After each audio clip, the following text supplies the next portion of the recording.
आज हम BA fourth semester subject Hindi के पेपर हिंदी अनुवाद के 100 मोस्ट इम्पोर्टेंट और मोस्ट रिपीटेड क्वेश्चन करने जा रहे हैं। यह वीडियो मुख्य रूप से छत्रपति शिवाजी महाराज यूनिवर्सिटी कानपुर के स्टूडेंट के लिए है जिनका पेपर 11 अप्रैल को लगा हुआ है।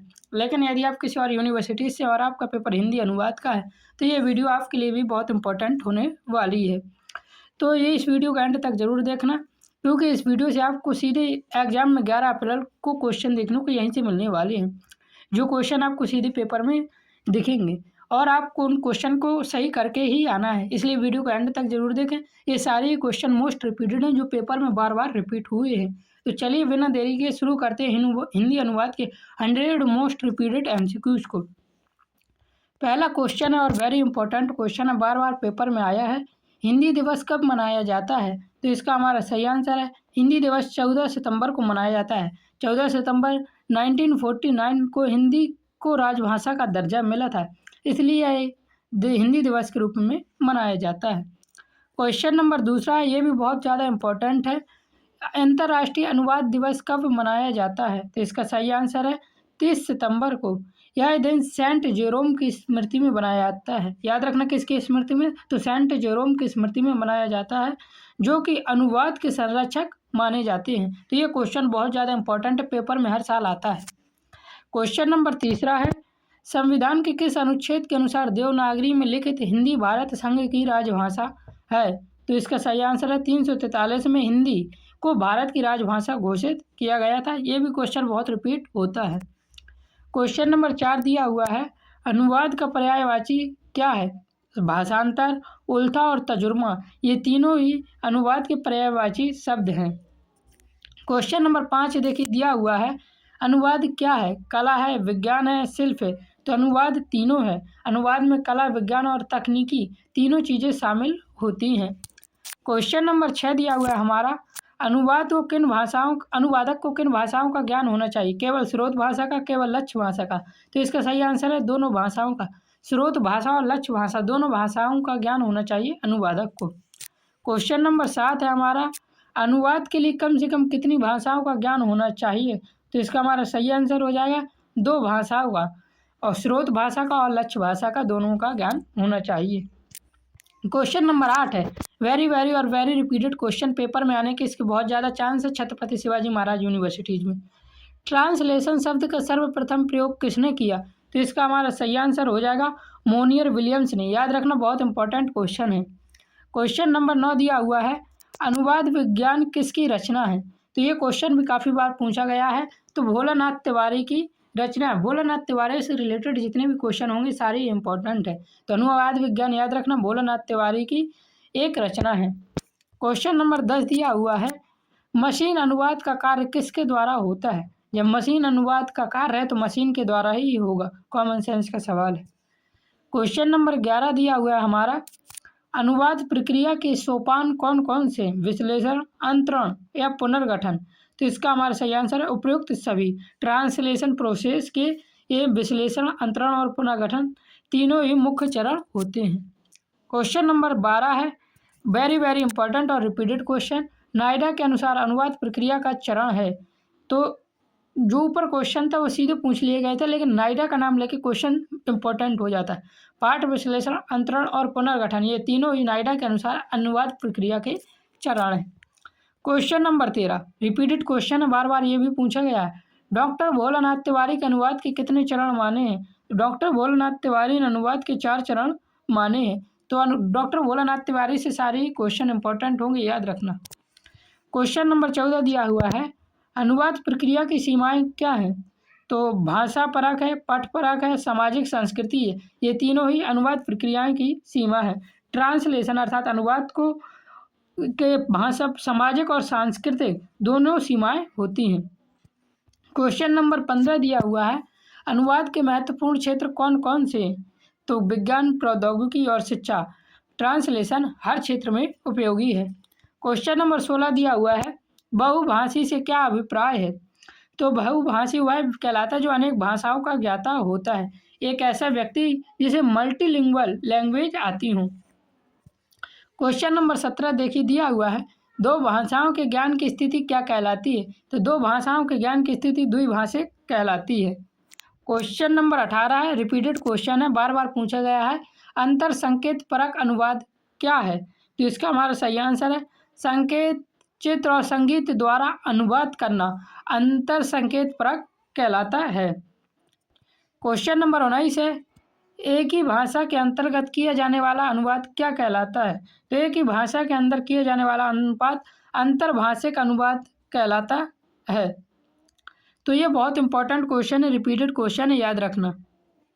क्वेश्चन नंबर 20 है, वेरी वेरी इंपॉर्टेंट, पेपर में आएगा ही आएगा, लिख कर ले लीजिए मुझसे। लाइट ऑफ एशिया का अनुवाद किसने किया? तो इसका सही आंसर है रामचंद्र शुक्ल ने लाइट ऑफ एशिया का अनुवाद किया था। वेरी वेरी इंपॉर्टेंट क्वेश्चन हमारा। क्वेश्चन नंबर 21 देखिए, लाइट ऑफ एशिया से ही संबंधित है। लाइट ऑफ एशिया का अनुवाद किस नाम से किया गया था? तो इसका हमारा सही आंसर हो जाएगा बुद्ध चरित्र के नाम से।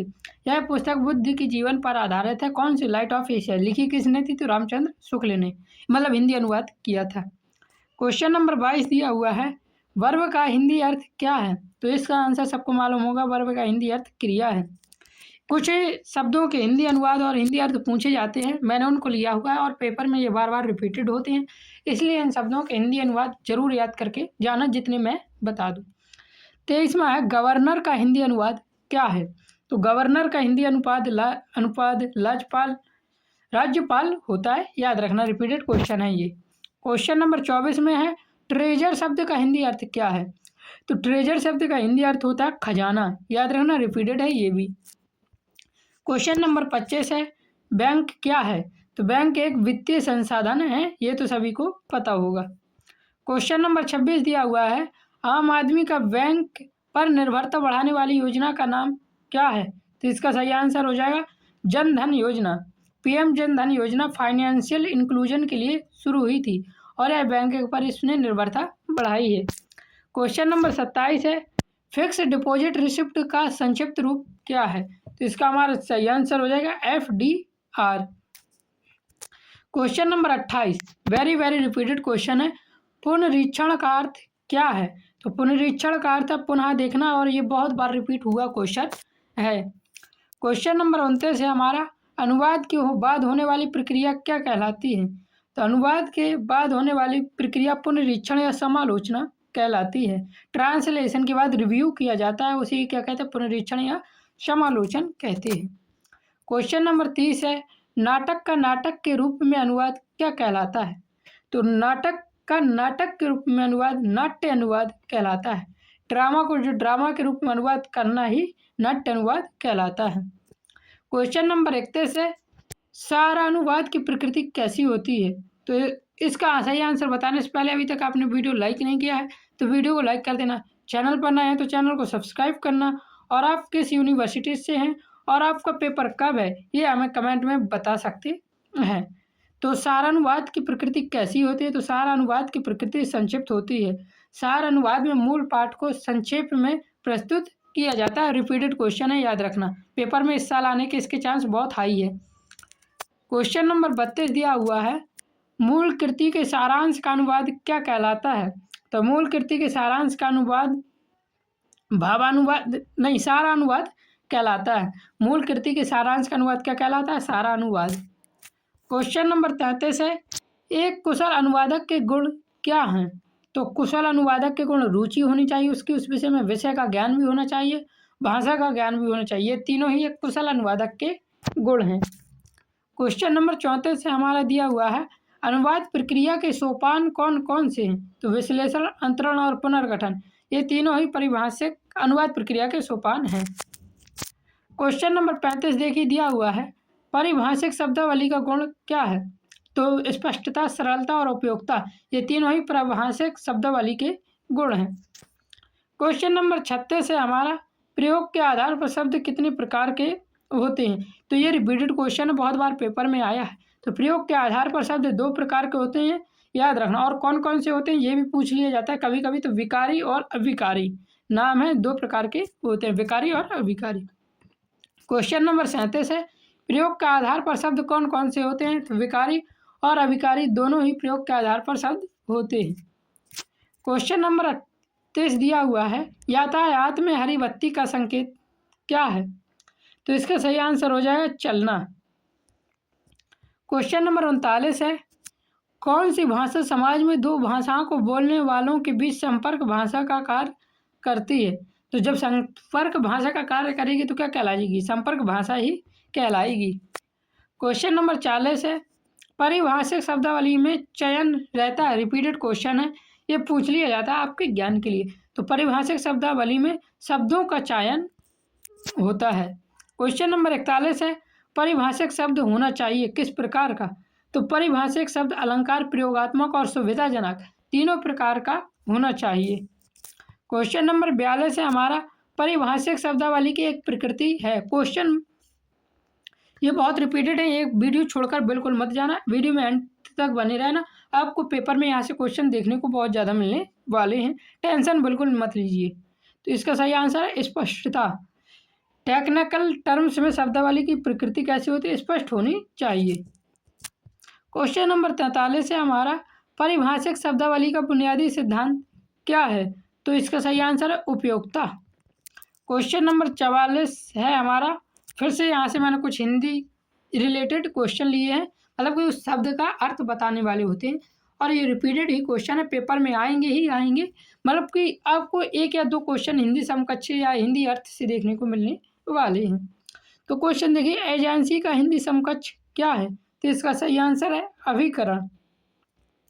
क्वेश्चन नंबर 45 है, एक्सिस का हिंदी शब्द क्या है? तो इसका सही आंसर हो जाएगा धुरी। एक्सिस मतलब धुरी, समकक्ष पूछा है तो धुरी हो जाएगा। क्वेश्चन नंबर 46 है, माइनर का कौन सा परिभाषिक अर्थ सही नहीं है? तो माइनर का मामूली सही नहीं है। माइनर का मतलब अल्पवायु, अवयस्क और नाबालिग तीनों होता है, मामूली नहीं होता है। क्वेश्चन नंबर 47 है, सर्कुलर का हिंदी समकक्ष है? तो इसका सही आंसर हो जाएगा परिपत्र। सर्कुलर का हिंदी समकक्ष परिपत्र है। ये शब्द बार बार पूछेगा ये, इसलिए मैंने आपको यहाँ लिया हुआ है, इन शब्दों को लिख कर रख लेना। यह PDF के लिए आप हम टेलीग्राम पर मैसेज कर सकते हैं। एफिडेविट का परिभाषिक शब्द है, आपने एफिडेविट नाम भी सुना होगा, तो इसका सही आंसर हो जाएगा शपथ पत्र। क्वेश्चन नंबर 49 दिया हुआ है, एजेंडा के लिए हिंदी शब्द क्या है? तो एजेंडा के लिए हिंदी शब्द है कार्यसूची। क्वेश्चन नंबर 50 है हमारा, डिवीजन के लिए हिंदी परिभाषिक शब्द है? तो इसका सही आंसर है विभाग। ये वाला शब्द डिवीजन जो शब्द है, इसका परिभाषिक शब्द बार बार पेपर में पूछा गया है, याद रखना विभाग होता है। क्वेश्चन नंबर हमने 50 तक यहाँ कंप्लीट कर लिए क्वेश्चन। अगर आपने अभी तक वीडियो को लाइक नहीं किया तो वीडियो को लाइक कर देना। आप किस यूनिवर्सिटी से और आपका पेपर किस डेट को है ये हमें कमेंट में ज़रूर बताएं, ताकि आपको उस यूनिवर्सिटीज़ के लिए हम एक प्रॉपर वीडियो ला सकें और आप ज़्यादा से ज़्यादा स्कोर कर सकें। क्वेश्चन छत्रपति शिवाजी महाराज यूनिवर्सिटीज़ के क्वेश्चन यहीं से देखने को मिलने वाले हैं। इनकामना एम्प्लॉयर के लिए उचित परिभाषिक शब्द है? तो एम्प्लॉयर अर्थात नियोजक, याद रखना। क्वेश्चन नंबर 52 है, सर्च चार्ज के लिए प्रचलित परिभाषिक शब्द है? तो इसका हमारा सही आंसर हो जाएगा सर्च चार्ज के लिए अधिभार। यहाँ से आप देख सकते हैं क्वेश्चन नंबर 53 में बेल के लिए उपयुक्त शब्द, तो बेल के लिए जमानत आपने सुना ही होगा, ये तो बहुत कॉमन है। क्वेश्चन नंबर 54 है, इन्वेस्टमेंट का हिंदी समकक्ष क्या है? तो इन्वेस्टमेंट अर्थात निवेश। क्वेश्चन नंबर 55 देखिए, आखिरी परिभाषिक शब्द है इसका, न्यूट्रिशन का परिभाषिक शब्द है, ये भी बहुत बार पूछा गया है, बहुत सरल, सब कोई जानता होगा, पोषण। अब देखते हैं क्वेश्चन नंबर 56। तो जितने भी शब्द के मैंने हिंदी अर्थ बताए उनको याद करके जरूर जाना पेपर में, आपको पेपर में सीधी देखने को मिल सकते हैं। कोश का प्रकार है शब्दकोश, थिसोरस और पर्याय कोश, ये तीनों ही कोश के प्रकार हैं। क्वेश्चन नंबर 57 है, अनुवाद का प्रकार है पाठ्य विस्तार, भाषा स्तर और श्रेणीबद्ध, ये तीनों ही अनुवाद के प्रकार हैं। क्वेश्चन नंबर 58 दिया हुआ है, अनुवाद के लिए किस शब्दकोश की आवश्यकता होती है? भाषिक, द्विभाषिक या बहुभाषिक? तो इसका हमारा सही आंसर हो जाएगा अनुवाद के लिए द्विभाषिक शब्दकोश की आवश्यकता होती है, एक स्रोत भाषिक शब्द की और एक जिसको लक्ष्य भाषा शब्द बोल सकते हैं उस पे। क्वेश्चन नंबर 59 है, रिपीटेड क्वेश्चन है, ये क्वेश्चन पूछा गया है बार बार। मशीन अनुवाद प्रणाली की जटिलता का मुख्य स्रोत है? तो इसका सही आंसर क्या? मूल भाषा के व्याकरणिक स्तर, लक्ष्य भाषा के व्याकरणिक स्तर और भाषिक पक्ष और शब्दावली, ये तीनों ही मशीन अनुवाद प्रणाली के स्रोत हैं। क्वेश्चन नंबर 60 दिया हुआ है, अनुवाद मूल्यांकन की पद्धति है। ये भी बहुत बार क्वेश्चन पूछा गया है, तो इसका सही आंसर है पुनर्नुवाद आधारित मूल्यांकन और अनुक्रिया आधारित मूल्यांकन। अनुवाद मूल्यांकन की ये दोनों ही पद्धति हैं, याद रखना। क्वेश्चन नंबर 61 देखिए, अनुवाद मूल्यांकन से संबंधित है। बहुत रिपीटेड क्वेश्चन ये भी है, बार बार पेपर में आया हुआ है और छत्रपति शिवाजी महाराज यूनिवर्सिटीज के लिए तो ये बहुत इंपॉर्टेंट है। अनुवाद मूल्यांकन का आधार है, तो इसका हमारा सही आंसर हो जाएगा क्लोज परीक्षण, बोधन परीक्षण और सस्वर पठन, ये तीनों ही अनुवाद मूल्यांकन के आधार हैं। क्वेश्चन नंबर 62 है, किस कोश में अंतर्राष्ट्रीय ध्वनि प्रतीकों के माध्यम से शब्द का सही उच्चारण दिया जाता है? तो इसका हमारा सही आंसर हो जाएगा उच्चारण कोश। क्वेश्चन नंबर 63 देखिए दिया हुआ है, बहुभाषिक समाज को सहज आवश्यकता होती है, तो किसकी होती है? संपर्क भाषा की आवश्यकता होती है। क्वेश्चन नंबर 64 है हमारा, बहुभाषिक समाज में अनुवाद का क्षेत्र क्या है? तो बहुभाषिक समाज में अनुवाद का क्षेत्र है दैनिक जीवन व्यवहार, व्यापार एवं वाणिज्य और विज्ञान, ये तीनों ही बहुभाषिक समाज में अनुवाद के क्षेत्र हैं। क्वेश्चन नंबर 65 दिया हुआ है, वेरी रिपीटेड क्वेश्चन, बहुभाषिक समाज में अनुवाद का क्षेत्र है। इंपॉर्टेंट नहीं कहूँगा, लेकिन ये क्वेश्चन बहुत बार पूछा गया, बार बार मतलब आता है। तो प्रशासन, पर्यटन, सांस्कृतिक क्रियाकलाप, ये तीनों ही बहुभाषिक समाज में अनुवाद के क्षेत्र हैं। तो इस प्रकार मैंने आपके 65 क्वेश्चन करवा दिए। अभी तक वीडियो को लाइक नहीं किया है तो वीडियो को लाइक जरूर कर दें। क्वेश्चन नंबर 66 है, पेशगी शब्द किस भाषा का है? तो याद रखना ये क्वेश्चन बहुत बार रिपीट हुआ है। तो पेशगी जो शब्द है वह उर्दू भाषा का शब्द है। पेशगी शब्द उर्दू या फारसी भाषा का मूल है, तो याद रखना उर्दू का है और किसका है? फारसी का है। क्वेश्चन नंबर 67 है, ये भी बहुत रिपीटेड है, अनुवाद शब्द की उत्पत्ति किस धातु से हुई है? तो याद रखना इसका सही आंसर हो जाएगा, देखिए इसके ऑप्शन गलत दिए हुए हैं, अनु प्लस वध दोनों से मिलकर ये क्या बना है? अनुवाद शब्द की उत्पत्ति हुई है। तो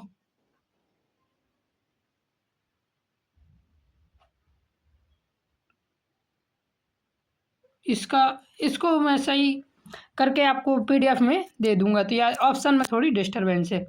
क्वेश्चन नंबर 68 है हमारा, विज्ञान प्रणाली के गुण क्या हैं? तो तर्क, प्रामाणिकता और प्रश्ननिष्ठता, ये तीनों ही विज्ञान प्रणाली के गुण हैं। क्वेश्चन नंबर 69 है, किस भाषा में प्राप्त सामग्री को दूसरी भाषा में भाषांतरण करना अनुवाद है? यह परिभाषा किसने दी? तो इसका सही आंसर है भोलानाथ तिवारी ने दी, और ये क्वेश्चन हो गया इम्पोर्टेंट।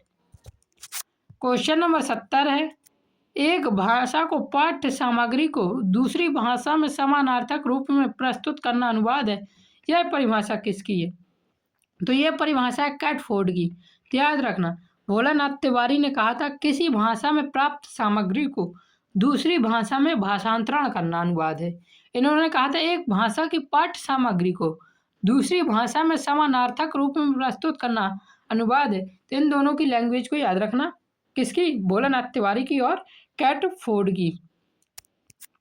क्वेश्चन नंबर 71 है, जब मूल पाठ का संप्रेषण अनुदेशित पाठ में हो जाता है तो उसे क्या कहते हैं? तो उसे हम कहते हैं पाठधर्मी अनुवाद। जब मूल पाठ का संप्रेषण अनुदित पाठ में हो जाता है तो उसे पाठधर्मी अनुवाद कहा जाता है। Very very very important question आएगा ही आएगा, 100% लिख लीजिए मेरे से, ये क्वेश्चन आपके पेपर में देखने को मिलने ही वाला है। क्वेश्चन नंबर 72 है, आलोचना किस प्रकार की साहित्यिक विधा है? तो आलोचना विचार साहित्य है। ऑप्शन 2 ठो कटे हुए हैं, लेकिन इसका सही आंसर है विचार साहित्य। क्वेश्चन नंबर 73 है हमारा, विश्व सभ्यता के विकास में किसकी महत्वपूर्ण भूमिका है? तो विश्व सभ्यता के विकास में अनुवाद की महत्वपूर्ण भूमिका है। क्वेश्चन नंबर 74 है, अनुवाद करते समय मुख्य रूप से कितनी बातों का ध्यान रखना चाहिए? तो अनुवाद करते समय 3 बातों का ध्यान रखना चाहिए। कौन कौन सी? याद रखना, विश्लेषण, अंतरण और पुनर्गठन। ये क्वेश्चन बार बार रिपीटेड होता है, मतलब कि क्वेश्चन घुमा घुमा के पूछ लेता है, तो याद रखना, अनुवाद करते समय हम 3 बातों का ध्यान रखना चाहिए। कौन कौन सी? विश्लेषण, अंतरण और पुनर्गठन। क्वेश्चन नंबर 75 है हमारा, अनुवाद करते समय किन बातों का ध्यान रखना चाहिए? तो अभी मैंने आपको जैसे बताया था, विश्लेषण, अंतरण और पुनर्गठन, ये तीनों ही बातों का ध्यान रखना चाहिए। क्वेश्चन नंबर 69 है, अनुवाद शब्द में कौन सा उपसर्ग प्रयुक्त है? तो अनुवाद शब्द में अनु शब्द उपसर्ग है। क्वेश्चन नंबर 77 है, प्रबल शब्द में प्रयुक्त उपसर्ग क्या है? तो प्रबल शब्द में उपयुक्त उपसर्ग है पर। क्वेश्चन नंबर 78 दिया हुआ है, मापन शब्द में प्रयुक्त प्रत्यय क्या है? तो मापन शब्द में प्रयुक्त प्रत्यय है ना। उपसर्ग पूछा जाता तो क्या हो जाता? माप। क्वेश्चन नंबर 79 है, द्विभाषिक स्थिति का कथन किसका है? ये क्वेश्चन वेरी वेरी रिपीटेड और इम्पोर्टेंट क्वेश्चन भी है। तो फागिन का द्विभाषिक स्थिति का कथन इन्होंने दिया था। क्वेश्चन नंबर 80 रिपीटेड क्वेश्चन ये भी है, बोताल सूक्त का हिंदी गद्य में अनुवाद किसने प्रकाशित कराया? तो बोताल सूक्त का हिंदी गद्य में अनुवाद भारतेंदु हरिश्चंद्र ने प्रकाशित कराया था। ये भी बहुत रिपीटेड क्वेश्चन है, पेपर में आने के चांस बहुत ज़्यादा है। क्वेश्चन नंबर 81 है, भाषा गढ़ने की ठकसला किस पत्र को कहा जाता है? तो इसका सही आंसर हो जाएगा हिंदी प्रदीप शब्द को। क्वेश्चन नंबर 82 दिया हुआ है, नायडा में कितने चरण अर्थात कितने अनुवाद स्वीकार किए हैं? तो नायडा में नहीं, नायडा ने तो 3 चरण स्वीकार किए हैं। क्वेश्चन नंबर 83 है, कैटफोर्ड ने अनुवाद की कितनी सीमाएं बताई हैं? तो कैटफोर्ड ने अनुवाद की 3 सीमाएं बताई हैं। तो देखिए ये क्वेश्चन वही है, अनुवाद की सीमाओं को कितनों वर्गों में विभाजित किया गया है? तो 3 वर्गों में विभाजित किया गया है। क्वेश्चन नंबर 85 है, अनुवाद किसके स्थानांतरण की प्रक्रिया पर निर्भर है? तो ये अनुवाद मूल पाठ के स्थानांतरण की प्रक्रिया पर निर्भर है। क्वेश्चन नंबर 86 है, वेरी वेरी रिपीटेड और इम्पोर्टेंट क्वेश्चन, पेपर में आने के 100% चांस। चीनी त्रिपिटक के हिंदी संस्करण में कितने से अधिक भारतीय ग्रंथों का चीनी में अनुवाद है? तो 3660 का अनुवाद भारतीय ग्रंथों का चीनी भाषा में अनुवाद है। क्वेश्चन नंबर 87 है, ये भी बहुत ज़्यादा रिपीट हुआ है, किस सन में सर विलियम्स जोन्स द्वारा बंगाल की रॉयल एशियाटिक सोसाइटी ने प्राचीन भारतीय साहित्य की खोज तथा अनुवाद प्रकाशन कार्य आरंभ किया था? तो 1785 में बंगाल की रॉयल एशियाटिक सोसाइटी ने प्राचीन भारतीय इतिहास की खोज और अनुवाद प्रकाशन करना आरंभ कर दिया था। कब किया था? तो 1785 में। याद रखना, इंपॉर्टेंट क्वेश्चन है, बार बार पेपर में आता है। क्वेश्चन नंबर 88 है, गीता का हिंदी अनुवाद हरिलाल नीमचंद गांधी ने किस सन में किया? तो इसका हमारा सही आंसर है, कब किया था? 1930 ईस्वी में किया था। क्वेश्चन नंबर 89 है, गीता का हिंदी अनुवाद किसने किया? तो हरिलाल, भगवान दास और आनंद राम, तीनों ने ही गीता का हिंदी अनुवाद किया था। क्वेश्चन नंबर 90 दिया हुआ है, गीता का हिंदी अनुवाद भगवान दास ने कब किया? तो याद रखना, गीता का हिंदी अनुवाद भगवान दास ने 1904 में किया था। वेरी रिपीटेड क्वेश्चन है ये, और गीता के हिंदी अनुवाद से लेकर सारे ही रिपीटेड हैं। क्वेश्चन नंबर 91, गीता का हिंदी अनुवाद आनंद राम ने कब किया? तो इसका सही आंसर है 1795 में गीता का हिंदी अनुवाद आनंद राम ने किया था। क्वेश्चन नंबर 62 हमारा कटा हुआ है, इसके लिए सॉरी। तो ये क्वेश्चन मैं आपको पीडीएफ में कंप्लीट कर दूंगा, आप हमसे टेलीग्राम पर ले सकते हैं पीडीएफ। क्वेश्चन नंबर 93 है, वित्त किस अंग्रेजी शब्द का हिंदी समकक्ष है? तो समकक्ष वाले तो क्वेश्चन याद ही रखना, पेपर में आएंगे, और जो ज़्यादा रिपीटेड है मैंने उन्हीं को लिया है। तो फाइनेंस, वित्त अंग्रेजी शब्द क्या है? फाइनेंस है वित्त का। क्वेश्चन नंबर 94, संपादक किस शब्द का हिंदी समकक्ष है? तो संपादक को अंग्रेजी में क्या कहते हैं? तो एडिटिंग कहते हैं। क्वेश्चन नंबर 95 है, मनुष्य को मशीन का सहयोग कितनी तरह से प्राप्त होता है? तो मनुष्य को मशीन का सहयोग 3 तरह से प्राप्त होता है। आप लोग कहें तो मैं बता दूं थोड़ा जल्द। देखिए, पहला समय और ऊर्जा की बचत में, दूसरा उत्पादन क्षमता में वृद्धि में, और दैनिक जीवन में सुगमता में। तो ये 3 चीज़ों में सहयोग प्राप्त होता है। क्वेश्चन नंबर 96 दिया हुआ है, अनुवाद मूल्यांकन के लिए अंग्रेजी में कितने शब्द प्रचलित हैं? तो अनुवाद मूल्यांकन के लिए अंग्रेजी में 2 शब्द प्रचलित हैं। कौन कौन से 2 शब्द हैं? तो याद रखना, पहला शब्द है ट्रांसलेशन एवोल्यूशन। यह एक सामान्य शब्द है जिसका प्रयोग अनुवाद की गुणवत्ता और स्तर जांच करने के लिए किया जाता है। दूसरा जैसे हम कहते हैं TQA ट्रांसलेशन क्वालिटी असेसमेंट, यह एक तकनीकी शब्द है जिसका उपयोग विशेष रूप से यह निर्धारित करने के लिए किया जाता है कि टारगेट टेक्स्ट मूल टेक्स्ट के, अर्थात टारगेट टेक्स्ट है जो वो सोर्स टेक्स्ट के अर्थ और शैली में कितने अनुरूप है। तो अनुवाद मूल्यांकन के लिए अंग्रेजी में 2 शब्द प्रयुक्त हैं, याद कर लेना, कभी कभी पेपर में पूछ लिया जाता है, ट्रांसलेशन एवोल्यूशन और ट्रांसलेशन क्वालिटी असेसमेंट, TQA और TE। क्वेश्चन नंबर 97 दिया हुआ है, अनुवाद मूल्यांकन के कितने आधार हैं? तो इसका हमारा सही आंसर हो जाएगा, अनुवाद मूल्यांकन के आधार हैं 3। कौन कौन से आधार हैं? तो याद रखना कौन कौन से। संप्रेषण प्रक्रिया में सहज प्रभाव पहला, कथ्य का बोधन दूसरा, और अनुक्रिया की समतुल्यता, ये अनुवाद मूल्यांकन के आधार है। पहला याद रखना संप्रेषण प्रक्रिया में सहज प्रभाव, दूसरा कथ्य का बोधन, तीसरा अनुक्रिया की समतुल्यता। याद रखना रिपीटेड क्वेश्चन है। क्वेश्चन नंबर 98, बहुभाषिक समाज को सहज आवश्यकता होती है संपर्क भाषा की, सहायक भाषा की, राष्ट्रीय भाषा की। तो इसका हमारा सही आंसर क्या हो जाएगा? बहुभाषिक समाज को सहज आवश्यकता होती है संपर्क भाषा की। क्वेश्चन नंबर 99 है, बहुभाषिक समाज में अनुवाद का क्षेत्र क्या है? दैनिक जीवन व्यवहार, व्यापार एवं वाणिज्य और विज्ञान, ये तीनों ही बहुभाषिक में समाज में अनुवाद के क्षेत्र हैं। क्वेश्चन नंबर 100 और हमारा आज की क्लास का आखिरी क्वेश्चन, बहुभाषिक समाज में अनुवाद का क्षेत्र है तो प्रशासन, पर्यटन और सांस्कृतिक क्रियाकलाप, ये तीनों ही बहुभाषिक समाज में अनुवाद के क्षेत्र हैं। आपके 100 रिपीटेड को MCQ करवा दीजिए, ये आपके पेपर में सीधे देखने को यहाँ से काफ़ी क्वेश्चन मिलने वाले हैं।